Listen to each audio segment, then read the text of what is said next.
ilaha illallah, Allahu Akbar, Muhammad Rasulullah, ya Habiballah.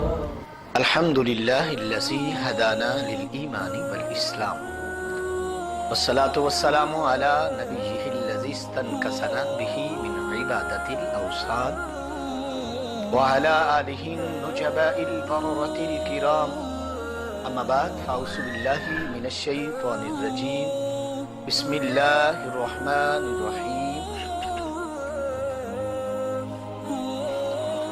مالک لم یزل کا شکر ہے جس نے ہمیں علم دین سیکھنے کے لیے موقع نصیب فرمایا۔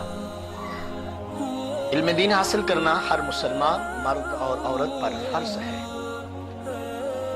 ہمارے معاشرے میں یہ سمجھا جا رہا ہے کہ علم حاصل کرنا صرف اور صرف ایک طبقے پر ہے اور باقی لوگوں پر یہ علم حاصل کرنا ضروری نہیں ہے۔ اگر غور کیا جائے تو بقیہ علوم جو کہ دنیاوی اعتبار سے بڑے اہم ہیں، جن کی ضرورت پڑتی ہے، ان کی طرف ہمارے نوجوان بھی بڑے ہیں تو ہمارے بزرگوں کو بھی بڑی فکر لاحق ہے۔ ماشاءاللہ بڑی کوششیں جاری ہیں، لیکن ہر آدمی اپنی جگہ پر ایک مبلغ ہے۔ میرا مسلمان چلتا پھرتا اسلام کا مبلغ ہے۔ یہ نوجوان چلتا پھرتا مبلغ ہے۔ اللہ کے محبوب صلی اللہ علیہ وسلم کا فرمان ہے، بلغوا عنی ولو آیہ، میری بارگاہ سے تمہیں ایک آیت بھی ملی ہے تو اسے بھی آگے پہنچا دو۔ تبلیغ کا ایک طریقہ ہے زبان سے پہنچانا، جسے ہم پہنچا رہے ہیں۔ علماء اپنا کردار ادا کر رہے ہیں، صوفیاء اپنی تبلیغ کا سلسلہ جاری اور ساری رکھے ہوئے ہیں، اور ایک طریقہ کار ہے عمل سے تبلیغ کرنا۔ آج میرا بھائی کہتا ہے، میرا نوجوان کہتا ہے، میری ملت کا ایک ایک ہیرا یہ سمجھتا ہے کہ مجھے دین کی علم کی ضرورت نہیں ہے، اور مجھے علم دین حاصل کرنے کی کیا ضرورت ہے؟ کون سا میں نے نمازیں پڑھانی ہے بھائی؟ کون سا میں نے امامت کروانی ہے کہ میں قرات سیکھوں؟ کون سا میں نے مولانا بننا ہے؟ اس لیے لہٰذا یہ صرف ایک طبقے کی ذمہ داری ہے کہ وہی کام کرے، مجھے ضرورت نہیں ہے۔ اللہ اللہ اللہ اکبر، میری ملت کے صاحبوں غور کیجئے، آپ کا چلنا، آپ کا پھرنا، آپ کا اٹھنا، آپ کا بیٹھنا، آپ کا آنا، آپ کا جانا، آپ کا کھانا، آپ کا سونا، اگر سب اسلام کے مطابق ہو جائے تو میرا رب تجھے ایک ایک عمل پر ثواب عطا فرمائے گا۔ ایک ایک عمل پر تجھے ثواب ملے گا۔ یہ مت کہے کہ تجھے کوئی دیکھ نہیں رہا، یہ مت سمجھ کہ تجھے کوئی دیکھ نہیں رہا، یہ مت سوچ کہ تجھے کوئی دیکھ نہیں رہا۔ تو جاتا ہے تو جاتے ہوئے ہر ایک کی نظر تجھ پر ہوتی ہے، تو گھر سے نکلتا ہے تو تیرے بچوں کی نظر تجھ پر ہے، تو باہر آتا ہے تو تیرے گلی محلے پڑوس والے تجھے دیکھ رہے ہیں، تیرے جاتے ہوئے تیری صورت کیسی ہے، تیری سیرت کیسی ہے، تیرا کردار کیسا ہے، تیرا بولنا کیسا ہے، تیرا لوگوں کے ساتھ اخلاق کیسا ہے۔ میرے بھائیو، ہر کوئی دیکھ رہا ہے، مت سمجھیے کہ تجھے کوئی دیکھ نہیں رہا، تجھے دیکھ رہے ہیں۔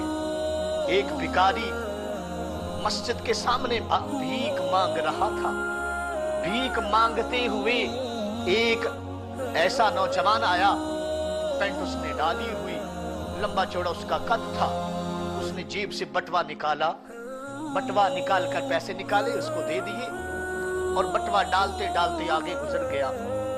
اس بھکاری نے دیکھا کہ اس کا بٹوا نیچے گر گیا، وہ بھکاری اٹھا، اس نے جا کر بٹوا اٹھا لیا اور پیچھے پیچھے چلنا شروع کر دیا۔ وہ صاحب مجھے نظر آ جائے، لیکن وہ نظر نہیں آئے۔ عرصہ بیت جاتا ہے، وہ بھکاری وہیں پر بیٹھا ہوا، پھر وہی نوجوان آتا ہے، آ کر پھر پیسے دینے لگتا ہے تو وہ پہچان لیتا ہے کہ یہ وہی آدمی ہے جس نے سال پہلے مجھے پیسے دیے تھے۔ اور اس کا بٹوا رہ گیا تھا. اس نے کہا علی جناب ذرا ٹھہریے نا, میری بات تو سنیے.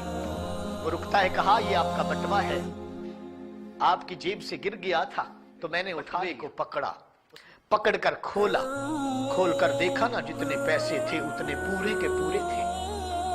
وہ ایک نظر بھکاری کی طرف دیکھتا ہے, ایک نظر بٹوے کی طرف دیکھتا ہے, کہتا ہے اس میں ڈالر ہے, اس میں اتنا پیسہ ہے, اگر یہ پیسہ تو لے لیتا تو امیر و کبیر ہو جاتا, تیرے پاس دولت آ جاتی, تو نے پیسہ نہیں لیا, تو نے 1 روپیہ بھی نہیں یوز کیا, کیا وجہ ہے؟ اس نے کہا کہ تیرا اور مذہب ہے, میرا مذہب اسلام ہے. کل قیامت کے دن جہاں تیرا نبی بھی ہوتا وہاں میرا رسول بھی آیا ہوتا, اور میرے رسول کو تیرے نبی کے سامنے شرمندگی اٹھانا پڑتی کہ آپ کے امتی نے میرے امتی کا بٹوا چرا لیا ہے. اس بھکاری نے اس وجہ سے بٹوے کو سنبھال کے رکھا کہ قیامت کے دن میرے رسول کو شرمندگی نہ اٹھانا پڑے, میرے نبی کو شرمندگی نہ اٹھانا پڑے. نوجوان مت سمجھ کہ تجھے کوئی دیکھ نہیں رہا, مت سمجھ کہ تجھے کوئی دیکھ نہیں رہا, ہر ایک تجھے دیکھ رہا ہے.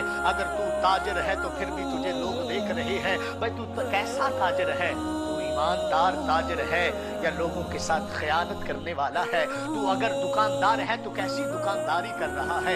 اگر تو ایک درزی ہے تو کیسا کام کر رہا ہے؟ ہر حال میں لوگ تجھے دیکھ رہے ہیں. اگر تو گھر سے نکلا ہے, تیرے سر پہ امامہ ہے, تیری داڑھی شریف سجی ہوئی ہے, ماشاءاللہ جزاک اللہ, تیرا سفید لباس ہے, تیرے جسم سے خوشبوئیں آ رہی ہیں, لوگ دیکھ رہے ہیں اور دیکھ کر کہتے ہیں واہ کیا بات ہے, آقا کریم کا دیوانہ آ رہا ہے, مستانہ مصطفیٰ آ رہا ہے. تجھے لوگ دیکھ کر کہیں گے کہ یہ وہ ہے جس کے سر پہ امامہ سجا ہے, یہ علیہ وآلہ وسلم کی تصویر آ رہی ہے. میرے بھائیوں ذرا غور کیجئے, میرے صاحبوں خیال کیجئے, بس سمجھئے آپ نے گھیر رکھا ہے, غموں کی دھوپ ہے سر پر, ٹھکانا گنبد خضرا, ٹھکانا گنبد خضرا کے سائے میں عطا کی